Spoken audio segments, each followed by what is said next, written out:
Hello friends, welcome to me కథల సంపుటి. Friends, ఈరోజు నవలలోని 4వ భాగాన్ని చూద్దామండి. నవలలోకి వెళ్లే ముందు ఇంకా ఎవరైనా మన ఛానల్ని సబ్స్క్రైబ్ చేయనట్లయితే తప్పకుండా ఛానల్ని సబ్స్క్రైబ్ చేయండి, లైక్ చేయండి, షేర్ చేయండి, కామెంట్ చేయండి.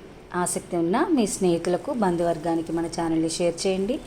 ఛానల్ని వారి చేత కూడా సబ్స్క్రైబ్ చేయించి నన్ను, నా ఛానల్ని ప్రోత్సహిస్తారని ఆశిస్తున్నాను. ఇక నవలలోకి వెళ్ళిపోదామా మరి. చదువుతున్నది శాంతినారాయణ. రంగనాథం కోడల విషయంలో ప్రతిదీ భూతద్దంలో చూస్తున్నాడు. ఎక్కడా విమర్శించే అవకాశం దొరకడం లేదు. అతని హృదయంలో పేరుకుపోయిన నిరసన నెమ్మదిగా కరిగిపోసాగింది. శాంత తనకు రేడియో స్టేషన్ వారిచ్చిన చెక్కు అత్తగారి చేతిలో పెడుతుంది. రవీంద్ర యూనివర్సిటీలో కొన్ని గంటలు పనిచేస్తాడు. అతని జీతం తండ్రికిస్తాడు. శాంత 4 రోజుల క్రితం పుట్టింటికి వెళ్ళింది. అందరికీ ఇంట్లో ఎంతో వెలితిగా కనిపించసాగింది. రవి, ఏం డాడీ? ఏం లేదు, ఇంకా ఎన్నాళ్ళు? వెళ్ళి శాంతను పిలుచుకురా. రవీంద్ర నోట మాట రాకుండా నిల్చున్నాడు. తండ్రి శాంత పేరు ఎత్తడం ఇదే మొదటిసారి. నిన్న శంకరం బావ కనిపించాడు. మనం అందరం ఓసారి భోజనానికి వెళ్తే గానీ పంపించడట వాళ్ళ చెల్లిని. ఓ దానికే, బంధుత్వం అన్నాక తప్పుతుందా? సాయంత్రం వెళదాం అన్నారు. అంతా కలలా అనిపించింది. అందుకే అంటారు, కలతలు కలకాలం ఉండవని. తండ్రి స్వయంగా తయారు కమ్మంటే ఇరకాటల్లో పడింది అనిత. తయారవ్వక తప్పలేదు. రవీంద్రను దేశ్ముఖ్ ఆసుపత్రి నుండి శేఖర్ లాక్కొనొచ్చాడు. వాకిట్లో అందరినీ చూసి స్థాణువులా నిలిచిపోయింది శాంత. ఏమమ్మాయ్, ఇంట్లోకి రాణిస్తావా? శేఖర్ నవ్వుతూ అడిగాడు, ఆనంద బాష్పాలు అణుచుకుంటూ. వంగి అత్తమామల పాదాలు స్పృశించింది. ఏమమ్మా, 4 రోజులకి అలా చిక్కిపోయావు? సుధామణి అడిగింది. అందరూ కూర్చున్నారు. శంకరం హడావిడి ఇంత అంతా కాదు. బంధువులకు భోజనాలు ఏర్పాటు చేయడంలో మునిగిపోయాడు. ధనమ్మ ఉక్కిరి బిక్కిరి అయిపోతోంది. పిన్నిగారు, మీ శాంత, సుభద్ర చెప్పబోయింది. ఏమిటదినా, నీది ఒకటే వాగుడు? శాంత కసురుకుంది. నాది వాగుడా? మీ శాంతకి ఎంత గర్వమో చూడండి. అమ్మనవుతున్నానని? నిజమా? సుధామణి సంతోషంతో అడిగింది. ఇందులో అంతగా ఆనందపడిపోవడం ఎందుకో అనితకు అర్థం కాలేదు. ప్రకృతి సహజంగా వివాహం అవుతుంది, పిల్లలు పుడతారు. శాంత ముఖం ఎర్రబారడం చూసి ఎవరూ పెద్దగా మాట్లాడలేదు. రాత్రి భోజనాలు అయ్యాక కోడలు తీసుకుని వచ్చేశారు. మర్నాడు మామగారి కోసం ఎవరో వస్తే కాఫీ చేసి పంపింది. పెద్దయ్య గారు మిమ్మల్ని రమ్మంటున్నారమ్మా. నన్నా? అపనమ్మకంగా అడిగింది. అవును. తడబడే అడుగులతో గుమ్మల్లో నిల్చుండిపోయింది. గాజుల చప్పుడు వినిపించింది కాబోలు. రాశాంత? మామగారి మాటలు అపనమ్మకంగా తోచాయి. లోపలికి వెళ్ళి అక్కడ కూర్చున్న నడివయసు ఆసామికి నమస్కరించింది. కూర్చోమ్మా, మా కోడల శాస్త్రి గారు. ఇతను మాకు తెలిసిన సంగీత విద్వాంసుడు. ఇతని వీణ రేడియోలో వినే ఉంటావు. ప్రస్తుతం మద్రాసులో ఉంటున్నారు. చాలా సంతోషం అండి. నీ పాట రేడియోలో విన్నాను. మంచి గాత్రం. ఏదో గాలి పాటలు మొహమాట పడుతూ అనింది. ఈ కాలంలో కావాల్సింది అవేనమ్మా. శాస్త్రీయ సంగీతం అంతగా ఎవరు మెచ్చుకోరు. అతని మాట పూర్తి కాకపోవడమే అనిత వచ్చింది. తండ్రిని వదినను మార్చి మార్చి చూసింది. మా అమ్మాయి అనిత, రంగనాథం పరిచయం చేశాడు. నమస్తే. ఆమెకంతా అయోమయంగా ఉంది. రాత్రి తండ్రి ఒంటరిగా ఉన్నప్పుడు తన అక్కసు తీర్చుకుంది. ఆ సంభాషణ గుర్తుకొచ్చింది. సంగీతపరురాలు కోడలు వస్తే మీకెవరు కనిపించరు కదూ బేబీ? అంతే డాడీ, నేనెవ్వరికీ అక్కర్లేదు బేబీ. ఆమె తల హృదయానికి హత్తుకున్నాడు. నీకంటే నాకు ఎవ్వరూ కాదమ్మా, ఎక్కువ నువ్వు ఈ ఇంటి మహాలక్ష్మివి అన్నాడు. అదే సమయాన శాంత తన సంతోషం భర్తతో పంచుకుంటుంది. మామగారు ఇంత మంచిగా పిలుస్తారని అనుకోలేదండి. అదంతా నీ వల్లే శాంత. అతను భార్యను దగ్గరికి తీసుకున్నాడు. నాకు తెలుసు, ఒకరోజు నువ్వు అందరినీ మార్చేస్తావు గర్వంగా అన్నాడు. చాలు బాబు, ఇంకేదైనా మాట్లాడండి. నాకు స్కాలర్షిప్ వచ్చేలా ఉంది శాంత. యుఎస్ఏ వెళ్ళాలేమో. అంత సంతోష వార్త దిగులుగా చెప్తారేమండి? నా బాధ నీకు తెలియదు శాంత. నేను వెళ్ళే నాటికి నువ్వు ప్రయాణం చేసే స్థితిలో ఉండవు. ఒంటరిగా వెళ్ళాలంటే నా మనసు అంగీకరించడం లేదు. పర్వాలేదు, మీరు వెళ్ళిన 2-3 నెలల్లో నేను వచ్చేస్తాను అన్నది అతనికి ఒత్తైన జుట్టులోని వేళ్లు పోనిస్తూ. నిన్ను ఒంటరిగా నా ప్రయాణం వాయిదా వేసుకుంటాను అన్నాడు మరింత దగ్గరికి తీసుకుంటూ. ఒంటరిదాన్ని ఎలాగయ్యాను? అత్తయ్య, మామగారు, మావాళ్ళు, అందరికంటే ముఖ్యంగా శేఖరన్నే ఉండగా దిగులెందుకు?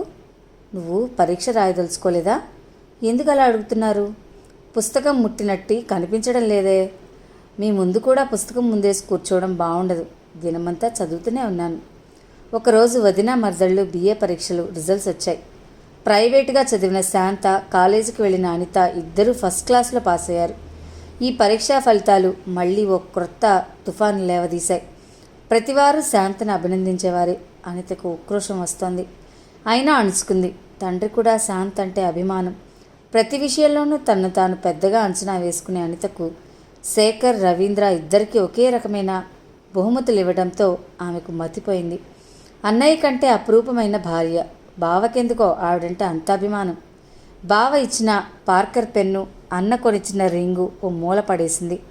సాయంత్రం తండ్రి తెచ్చిన బహుమతి చూశాక మనసు శాంతించింది. అనిత ఎన్నాళ్ల నుండో కోరుకున్న టేప్ రికార్డర్ తీసుకొచ్చాడు. ఎలా ఉందమ్మా? ఎక్సలెంట్ డాడీ అన్నది. ఆ సంతోషం అట్టే నిలవలేదు. శాంతకి ఏమైనా ఇవ్వాల్సింది. సుధామణి మెల్లగా అంది భర్తతో. అతను క్షణం ఆలోచించి చిన్నగా నవ్వాడు. ఇల్లంతా ఆమెదే కదా, మీ ప్లేడరీ బుద్ధి పోనిచ్చుకున్నారు కాదు. నవ్వుతూ వెళ్ళిపోయింది. రవీంద్రకు స్కాలర్షిప్ వచ్చింది. స్టేట్స్కి వెళ్లేందుకు తారీఖు నిర్ణయించారు. అతనికి భార్య ప్రసవం అయ్యే వరకు తన ప్రయాణం ఆగిపోతే బాగుండు అనిపించింది. శేఖర్, ఇక శాంత విషయంలో నీదే భారం. ఆ మనిషి నోరు విప్పి ఇది కావాలి అని అడగదు. ఒరేయ్, నాతో చెప్పాల్సిన మాట నాకు తెలుసు. నువ్వు సొంత అన్నలా చూసుకుంటావని. అయినా చెప్పాల్సిన బాధ్యత నాకుంది. కాదని అనలేదు. నీ బిడ్డకు 5వ నెల రాగానే ప్లేన్ ఎక్కించే బాధ్యత నాది. థ్యాంక్స్. రవీంద్ర అనుకున్నట్టే పాస్పోర్ట్, వీసా అన్నీ పూర్తయ్యే నాటికి శాంత ప్రసవించింది. అందమైన ఆడపిల్లని కన్నది. రవీంద్ర ఉత్సాహం అంతా ఇంత కాదు. నువ్వు మరో 4 నెలల కాలం గడపాలి. పాలిపోయిన భార్య చెక్కిళ్ళు నిమురుతూ అన్నాడు. ఏదో దిగులుగా ఉంది. శాంతకు ఎంత ఆపుకుందామనుకున్నా కన్నీరు ఆగటం లేదు. ఊరుకో శాంత, పోనీ ప్రయాణం మానేనా? ఆమె చేతిని తన చెంపకు ఆంచుకుని అన్నాడు. వద్దు, ఏదో ఎడబాటు, శాశ్వతం కాదుగా. అలా అనొద్దు. పాప ఎలా ఉంది? అచ్చు నీలాగే ఉంది. రంగు మాత్రం అనితది.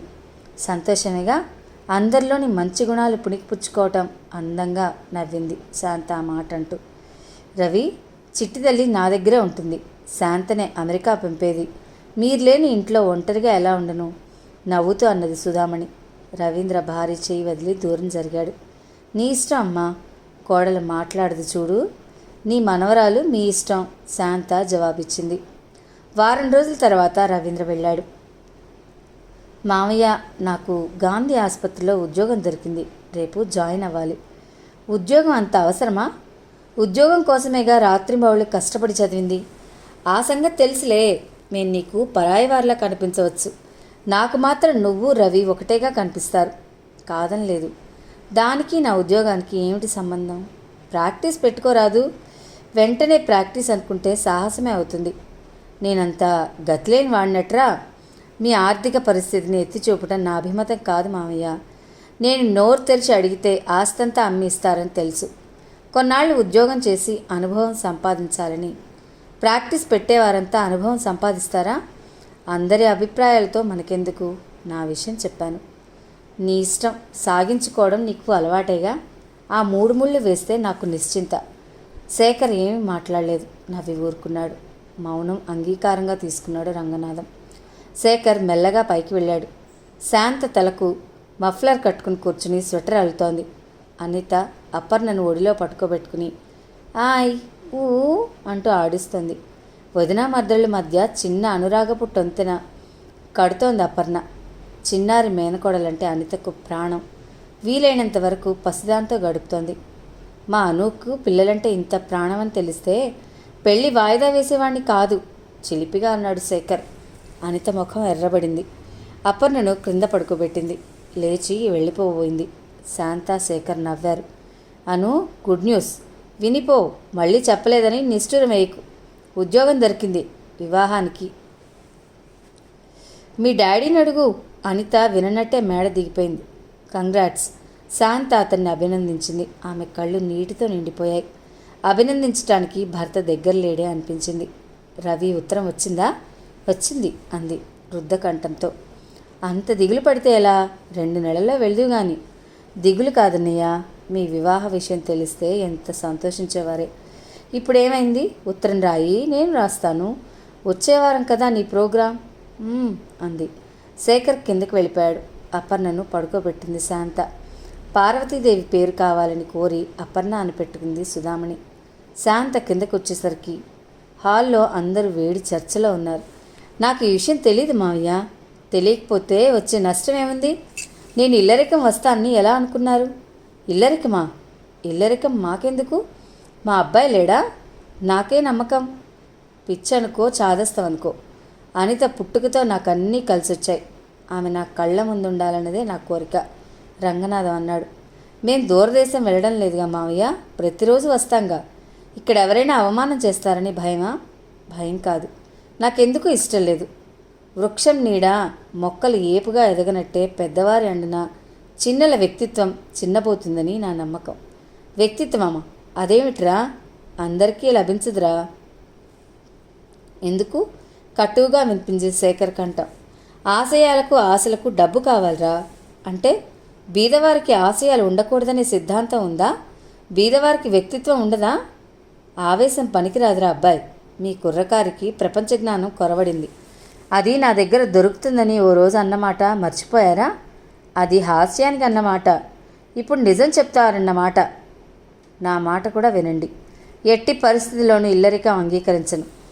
మళ్ళీ అదే మాట. ఇంత చదువు చదివావు, ఇల్లరికం రమ్మని ఎవరన్నారు? మీరిద్దరూ నా కళ్ళ ముందు తిరగాలని. ఇల్లరికానికి పర్యాయ పదం కాదా? ఏమిట్రా నీ నిలదీయడం? మర్యాద ఇచ్చిన కొద్దీ రెచ్చిపోతున్నావు. ఇల్లరికమే అనుకో, ఏమైంది? నీ చదువుకైన ఖర్చు, నువ్వు కట్టే బట్టలు అన్నీను. మావయ్య! శేఖర్ ముఖం కోపంతో జేవురించింది. పళ్ల మధ్య క్రింద పెదవి బిగబెట్టి కోపాన్ని దిగమింగాడు. 5 నిమిషాల తర్వాత సర్దుకున్నాడు. కృతజ్ఞుని మావయ్య. నీలాంటి అండ ఎందరికి ఉంటుంది? దానితో మా జీవితాలు ముడిపెట్ట. మీ డబ్బు కొంత ఇప్పటికే ముట్టిందనుకుంటున్నాను. మిగతాది తొందరలో ఏర్పాటు చేస్తాను. కావాలని ఇప్పుడు ఎవరు అడుగుతున్నారు? మీరు అడిగినా అడగకపోయినా ఇవ్వటం నా కర్తవ్యం. సరే, బాగా ఆలోచించుకో, కఠినంగా శాసిస్తున్నట్లు అన్నాడు. ఏ పరిస్థితుల్లోనూ అనిత ఇల్లు దాటదు. దాని భర్త ఈ ఇంటికి రావాలి. శేఖర్ కోపం అణగదొక్కి నవ్వడానికి ప్రయత్నం చేశాడు. అతనెంతో బాధను అణగదొక్కుతున్నాడని అతని తీరే చెప్తోంది. ఏమండి? ఆదుర్దాగా సుధామణి మాట్లాడబోయింది. సుధా, నువ్వు కాసేపు ఊరుకుంటే సంతోషిస్తాను. నీ అభిమానం అల్లుడిపై ప్రకటించి నన్ను చిన్నబుచ్చాలనుకుంటే రా. చి, ఏం మనుష్యులు! ఎంత మాట వస్తే అంతేనా? ఆవిడ కన్నీరు తుడుచుకుంది. నా మాట కూడా వినండి మావయ్య. నా భార్య కట్నకానుకలు లేకపోయినా నిండు మనసుతో నా ఆశయాలను అర్థం చేసుకుని సాంప్రదాయ సిద్ధంగా నా ఇంటికి రావాలి. నవ్వాడు రంగనాథం. నువ్వు అడిగినా మానినా అనితకు ఇచ్చేది మేమిస్తామేనే కదా నీ ధీమా? మీరు నన్ను అర్థం చేసుకున్నారనుకోవడం పొరపాటు. వాదనలు కలతలు పెంచుతాయి తప్ప తెంచవు. మీరు ఆలోచించుకోండి. టైం చూసుకున్నాడు. నాకు అవతల పనుంది. అతను 2 అడుగులు ముందుకు వేశాడు. ఆగు. ఆలోచించాల్సింది ఏమీ లేదు. నీ ఆశయాలతో బ్రతుకు వెళ్ళమారదు. నన్ను ధిక్కరించాక నీకు సహాయం చేయాల్సిన అవసరం లేదు. ఇదిగో, ఇందులో నీకోసం ఖర్చు పెట్టిన డబ్బుల లెక్క వివరాలున్నాయి. అదంతా పారేసి వెళ్ళు. లెక్కలు అవసరం లేదు. ఇంటికి వెళ్ళినప్పుడు అమ్మ వివరంగా చెప్పింది. వారం రోజులు గడువు ఇవ్వండి. శేఖర్ మతిపోయిందా? ఆయన ఆవేశంలో ఏదో అన్నారని సుధామణి ఊరుకోలేకపోయింది. క్షమించండి అత్తయ్య. అభిమానం ఉన్నవాడికి ఇంతకంటే అవమానం ఏం కావాలి? విసురుగా శేఖర్ బయటికి పోబోయాడు. బావా! అతను ఆశ్చర్యంగా అనిత వంక చూశాడు. ఎప్పుడూ గర్వంగా మెరిసే కళ్ళు సజలంగా ఉన్నాయి. అను అతని దగ్గరికి వచ్చి ఆమె కళ్ళెత్తాడు. నన్ను అర్థం చేసుకో. నీ భర్తగా ఇంటికి రాలేనని చెప్పాను. నా భార్యగా నువ్వు వస్తే నాకేం అభ్యంతరం లేదు. Get out. నా కూతురికి అడ్డదారులు చూపుతావా? శాంతించండి మావయ్య. ఆలోచించుకోను. వెళ్ళిపోయాడు. డాడీ, బావని పిలవండి. బేబీ, చిన్నప్పటి నుండి నువ్వు ఏది కోరినా నేను అది కాదనలేదు. ఈ విషయంలో వాడి ముందు చేయి చాపే పరిస్థితి కల్పించకు. ఆ రోజు నీ డాడీ జీవన్మృతుడే. వద్దు డాడీ, అంత మాట అనకండి. మీకు నిజంగా మతిపోయింది. సుధామణి అరిచింది. సుధా, రేపు ఈ పాటికి వాడే దారికి వస్తాడు. 10,000 రూపాయలు వారం రోజుల్లో పుట్టించగల మనగాడా? ఇదంతా వయసుతో పాటు పెరిగిన ఆవేశం అన్నాడు. ఆవిడ ఆ రాత్రి భోజనం చేయలేకపోయింది. అనిత సరే సరి. శాంత అందరికీ పాలిచ్చింది. అత్తమామలు మౌనంగా స్వీకరించారు. అనిత కసిరి కొట్టింది. శాంత కదల్లేదు.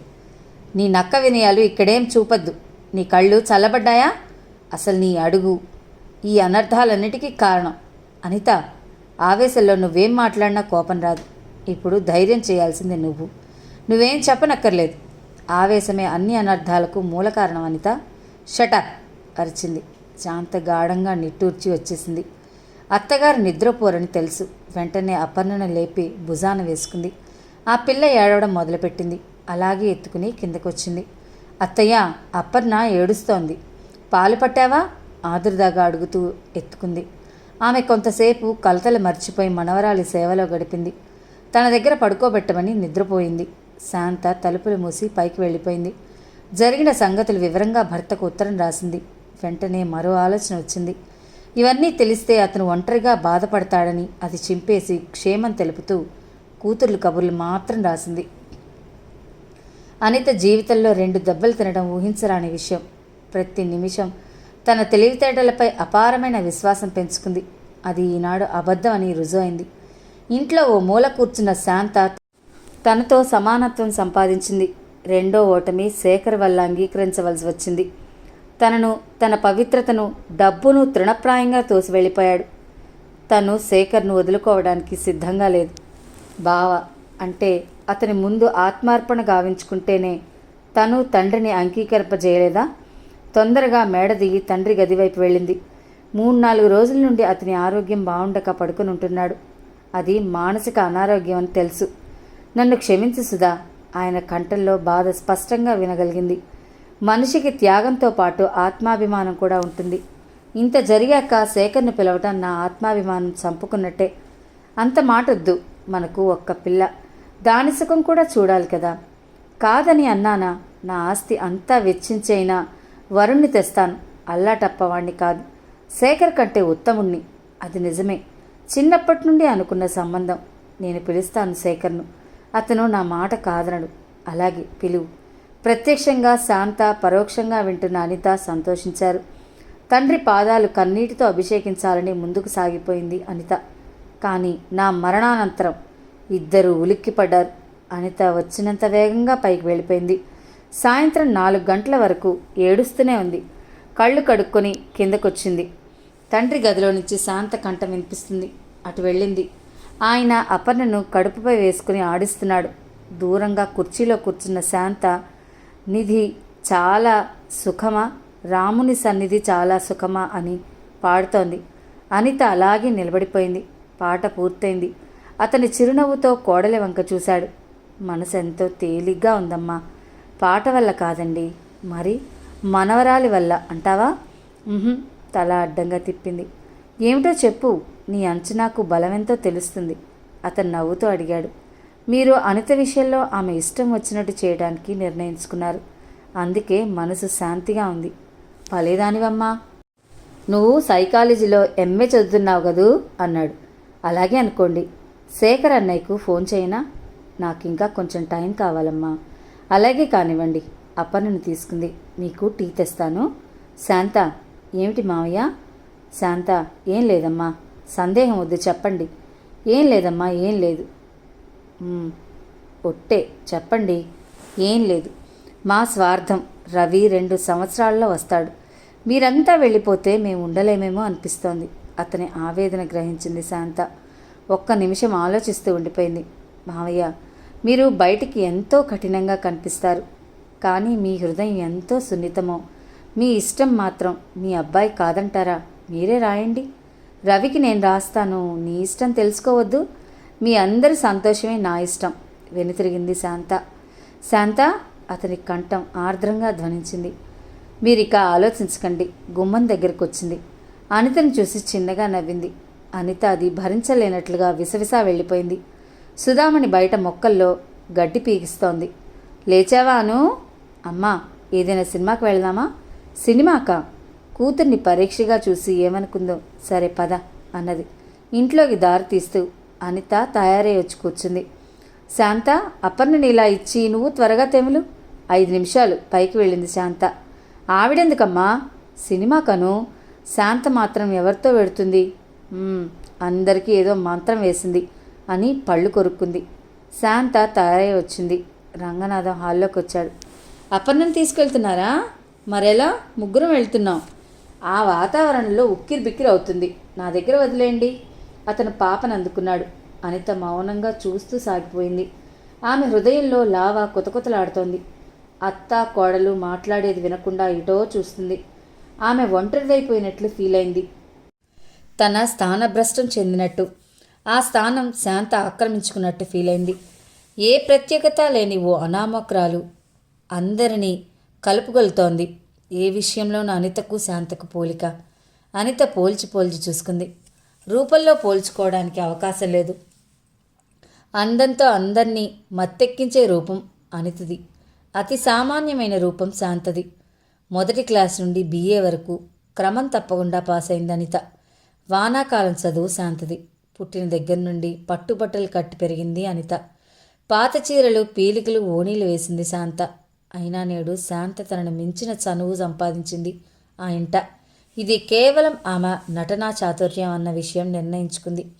అసూయ, ద్వేషాలు రగుల్చుకునేటప్పుడు ఒకే కోణం నుండి ఆలోచిస్తారు. అనిత అదే స్థితిలో ఉంది. ప్రతి విషయానికి శాంతనే కేంద్ర బిందువును చేసి ఆలోచిస్తోంది. దిగమేటమ్మా, తల్లి హెచ్చరించగానే దిగింది అనిత. మర్నాడు శాంత రేడియో స్టేషన్ నుండి వస్తూనే అత్తగారి దగ్గరికి వెళ్ళింది.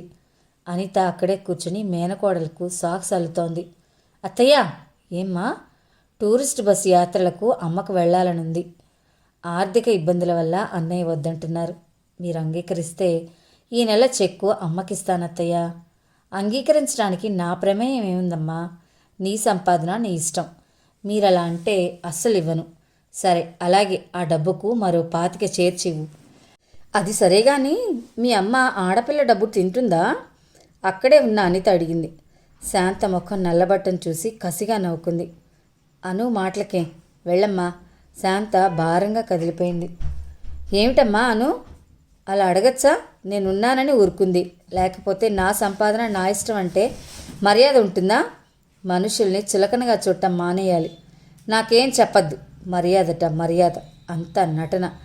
తనదే ఎంతో విశాలమైన హృదయమైనట్టు ఆ ముష్టి చెక్కు తెచ్చిస్తే మీరు మురిసిపోతారు. నీకు పరిస్థితులే పాట నేర్పాలి. ఓ నిట్టూర్పు వదిలింది సుధామణి.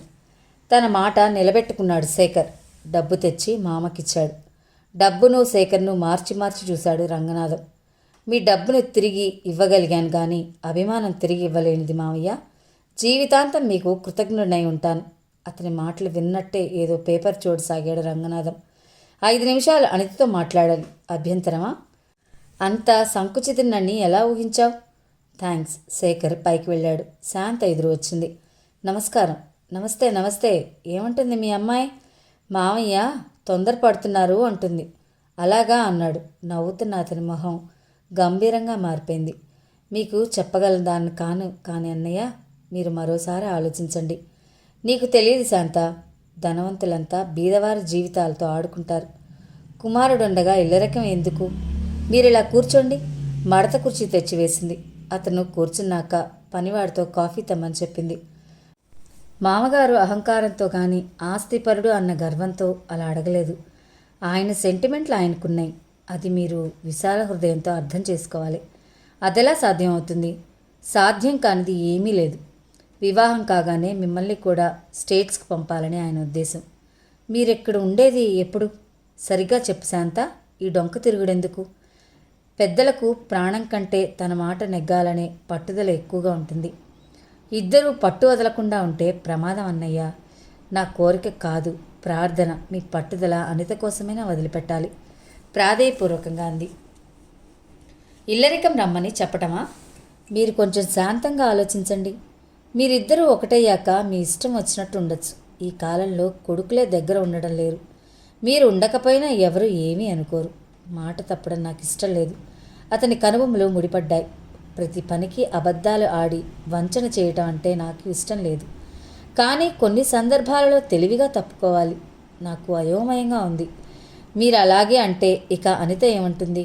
మీరు అమెరికా నుండి తిరిగి వచ్చేసరికి అపర్ణ పెద్దదవుతుంది. ఆయన అన్నీ మర్చిపోతారు. ఇద్దరు ఒక 10 నిమిషాలు మౌనంగా గడిపారు. నేను ఆలోచించుకోవాలి. అలాగే ఆలోచించండి. మీరు మాత్రం అందరినీ ఆందోళన పరుస్తారా అన్నది తెలివిగా. శేఖర్ నెమ్మదిగా మేడ దిగి వెళ్ళిపోయాడు. రెండో రోజు అనిత ఎంఏ చదవటానికి ఫారాలు తెచ్చింది. శాంత కూడా ఒకటి తేలేకపోయావా? అమ్మా, నేను జీతం బత్తలు లేని నౌకర్ని అనుకున్నావా? నీ కోడలు తెచ్చే డబ్బుతో జీవితం వెళ్ళమారుతుందేమో. నాకింకా తండ్రి బతికే ఉన్నాడు. ప్రతిదానికి అలా అపార్థం చేసుకోవద్దు. అక్కడికి మీరంతా నన్ను అర్థం చేసుకున్నట్టు విసురుగా మేడెక్కింది. అత్తమామల ఆరాటం వివరిస్తూ తన రావటం పడదేమో అంటూ భర్తకు ఉత్తరం రాసింది శాంత. సుధా సుధా రంగనాథం ఉత్సాహంగా వచ్చాడు. ఏమిటండి? శేఖర్ ఫోన్ చేశాడు ఆఫీస్కి. ఏమిటట? నా ఇష్ట ప్రకారమే ముహూర్తం పెట్టించమన్నాడు. నిజమా? ఆమె ముఖం వెలిగిపోయింది. నాకు తెలుసండి, శేఖర్ వట్టి మూర్ఖుడు కాడు. అందరి అభిమానాలు అర్థం చేసుకుంటాడు. అనితకు ఆ మాట ఏ విధమైన సంతోషం కలిగించకపోగా ఆమె ముఖం ఎర్రగా కందిపోయింది. రేపే ఊరు వెళ్ళి అక్కతో మిగతా విషయాలు మాట్లాడొస్తాను. రవి పెళ్లి ముచ్చట్లు తీరలేదు. ఈ వివాహం అయినా చాలా ఘనంగా చేయాలి. అందరూ ముక్కున వేలేసుకోవాలి. ఆయన ఉత్సాహంగా చెప్పుకుపోతున్నాడు. రవీంద్రుడు ఉంటే ఇంకా బాగుండేది. దూరాన ఉన్న కుమారుని తలుచుకోగానే ఆమె కళ్ళు చెమర్చాయి. ఏం చేస్తాం? అన్నీ మన ఇష్ట ప్రకారం జరగవు కదా. శాంత, విన్నావా? అత్తగారి మాటలకు నవ్వుతూ శాంత బయటకు వచ్చింది. చాలా సంతోషం అత్తయ్య. ఎవరికి? అనిత ప్రశ్నకు అందరూ తెల్లబై చూశారు. అందరికీ అన్నది శాంత తనను తాను సంభాళించుకుంటూ. నాకు ఈ పెళ్ళి ఇష్టం లేదు డాడీ. అను, తల్లి తండ్రి ఒకేసారి వచ్చారు. అంతే, మీరు నన్ను బలవంతం చేస్తే నా శవం చూస్తారు లేచిపోతూ అనింది. ఆగు. తల్లి చేయి పట్టుకుంది. ఎందుకో చెప్పు. అది నా ఇష్టం. చేయి విడిపించుకుంది. కారణం ఉండదా? చెప్పడం నాకు ఇష్టం లేదు. వెళ్ళిపోయింది. తల్లి వెనకాల వెళ్ళబోయింది. వద్దు సుధా, ఆవేశంలో ఉన్నప్పుడు మాట్లాడకపోవడమే మంచిది. రంగనాథం వారించాడు. ఆవేశం తగ్గినా ఎవరిని చెప్పినా అనిత తన పట్టుదల వదలడానికి సిద్ధం లేదు. ఒకటే మాట, నాకు ఇష్టం లేదు. పోనీ ఇంకెవరైనా వచ్చారా? అదేం లేదు. మీకు నచ్చిన వాడినే చేసుకుంటాను. భావన తప్ప అన్నది దృఢంగా. ఇదేం కర్మండి? పిల్లలను గారాభంగా పెంచినందుకు శిక్ష. అతను నిస్పృహగా కుర్చీలో కూర్చున్నాడు. అనిత, నిన్ను అల్లారు ముద్దుగా పెంచినందుకు మమ్మల్ని ఎందుకే ఇలా ఏడిపిస్తున్నావు? వివాహం చేసుకునేది నేను. వరుడు నాకు నచ్చకపోయినా పర్వాలేదా? చిన్నప్పటి నుండి అనుకున్న సంబంధం ఇప్పుడు ఇలా అయితే అందరూ ఏమనుకుంటారు? అందరి కోసం కాదు నేను చేసుకునేది. శేఖర్కి ఏం చెప్పాలి? నాకు ఇష్టం లేదని చెప్పండి. కారణం నన్నే అడగమనండి. బలవంతంగా వివాహం చేయడానికి చిన్నపిల్ల కాదు. ఈ విషయం శేఖర్కి ఎలా చెప్పాలో అర్థం కాక దంపతులు తమలో తాము కుమిలిపోసాగారు. కారణం తెలుసుకోవచ్చా? తన ఎదురుగా కూర్చుని తీవ్రంగా ప్రశ్నించే వ్యక్తిని తల ఎత్తి చూడలేకపోయింది అనిత. చెప్పను. ఈసారి దగ్గరగా వెళ్ళి భుజం మీద చేయి వేశాడు శేఖర్. మృదువుగా చేయి తొలగించింది. అంత ముఖ్యమా? కాదా?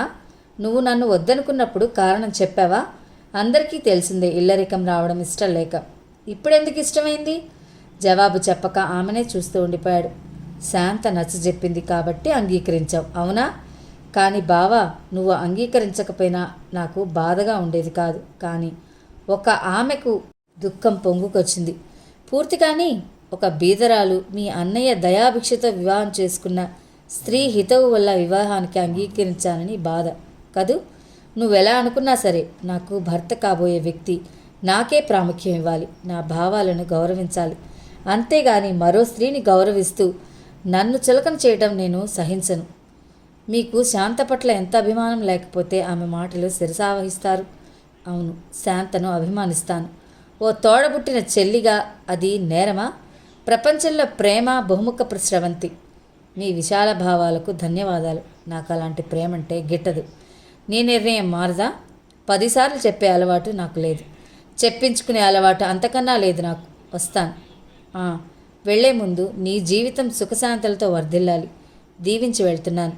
అతను బాధగా నుదురు రాసుకుంటూ వెళ్ళిపోయాడు. వారం రోజులు అందరూ బాధపడ్డారు.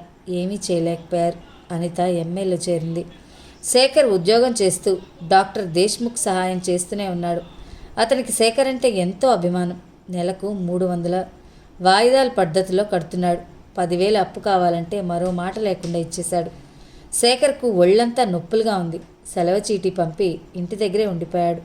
తనకు ఆ క్షణంలో ఎవరూ లేరేమో అనిపించింది. కళ్ళు మూసుకున్నా నిద్ర రాలేదు. తలుపు తట్టిన చప్పుడు విని కళ్ళు విప్పాడు. కమిన్. హలో శేఖర్. నవ్వుతూ దేశ్ముఖ్ వచ్చాడు. నమస్తే డాక్టర్, రండి. లేచి కూర్చున్నాడు. డాక్టర్ పేషెంట్ అయ్యాడంటే గావరపడ్డాను. మీకెవరు చెప్పారు? సాయంత్రం శ్రీలత దేశాయ్ ఆపరేషన్కి సాయం రమ్మంది. కొందరిళ్ళకి వెళ్ళాలి కదా, ఆ పని నీకు చెప్దామని ఫోన్ చేస్తే ఆలీ చెప్పాడు నీవు లీవ్లో ఉన్నావని. ఎంత అనారోగ్యంగా ఉంటే లీవ్ తీసుకుంటావో నాకు తెలుసు. ఇప్పుడు చాలా బాగుంది, వస్తాను పదండి. మరేం పర్వాలేదు, రెస్ట్ తీసుకో. శేఖర్ వంక పరీక్షగా చూశాడు. ఒక్క రోజులో ఎంత మారిపోయావు? జ్వరం కాదు, మరేదో కారణం ఉండాలి. మీరు ఊహించిందే నిజమే డాక్టర్. వినొచ్చా? తప్పకుండా. స్టవ్ పై నీళ్లు పెట్టొస్తాను. ఒంటరిగా ఏం త్రాగాలనిపించలేదు. మీతో కలిసి టీ తాగుతాను. టీ నేను చేస్తాను. నోనో, నాకంత సీరియస్గా లేదు. ఎలక్ట్రిక్ స్టవ్ ఆన్ చేసి నీళ్లు పడేసి వచ్చాడు. జరిగిన విషయాలు క్లుప్తంగా చెప్పాడు. శ్రద్ధగా విన్నాడు దేశ్ముఖ్. ఒక మాట చెప్పనా శేఖర్? చెప్పండి. ఏది జరిగినా మనమేలే అనుకో. అలాంటి ఆభిజాత్యం గల పిల్లతో నువ్వు సుఖపడేది మాత్రం ఏముంటుంది? అత్తయ్య మామయ్య చాలా బాధపడుతున్నారు. జీవితం అన్నాక బాధలు దుఃఖాలు అతి సహజం. ఇది ఒకందుకు మంచిదే. నీ వృత్తిరీత్యా ఎందరో స్త్రీలతో పరిచయం అవుతుంది. ఒక్కోసారి మన చేతి కింద నర్సులు సైకాలజీని బట్టి వారితో నవ్వుతూ మాట్లాడాలి. నిత్యం నరకం కన్నా ఇదే నయం. టీ కప్పులో పోస్తూ అన్నాడు. థ్యాంక్స్. మీకే నేను థ్యాంక్స్ చెప్పాలి. నాకు ఇప్పుడు చాలా తేలిగ్గా ఉంది. Nothing doing. నేను రాత్రి 10 గంటలకు వస్తాను. అప్పటి వరకు రెస్ట్ తీసుకో. దేశ్ముఖ్ వెళ్ళిపోయాడు. ఇంట్లో కూర్చోవడం బోర్గా ఉంది. బట్టలు మార్చుకుని క్లినిక్ వైపు వెళ్ళాడు. ఇంజెక్షన్ ఇయ్యమ్మా.